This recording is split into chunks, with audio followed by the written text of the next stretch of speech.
So this enthusiasm should be there all over your life. So ఈ life అంతా ఈ celebration ఇలా ఉండాలని మీరు ఏం చేయాలి? బాగా చదువుకోవాలి, అలాగే మీ వాల్యూస్ అన్నిటిని కూడా మీరు ఇంప్రూవ్ చేసుకోవాలి.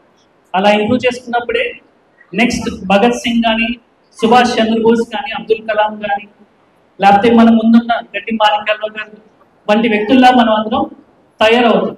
సో అలా తయారవ్వాలంటే మీరందరూ కూడా మీ టీచర్స్ చెప్పింది, అలాగే మీ పేరెంట్స్ ఉన్నారు, మీ పేరెంట్స్ చెప్పింది కూడా మీరు వాళ్ళ మాట వింటే నెక్స్ట్ భవిష్యత్తులో మీరే ఈ దేశానికి సూపర్ హీరోస్ అవుతారు. సో అలా సూపర్ హీరోస్ అవ్వాలంటే మనకి రాజ్యాంగం ఇచ్చారు. మన ప్రీవియస్ ఫ్రీడమ్ ఫైటర్స్ అందరూ కూడా మనకి ఒక రాజ్యాంగాన్ని ఇచ్చారు. సో అలాగే మీ లైఫ్లో కూడా ఒక కాన్స్టిట్యూషన్ ఉండాలి.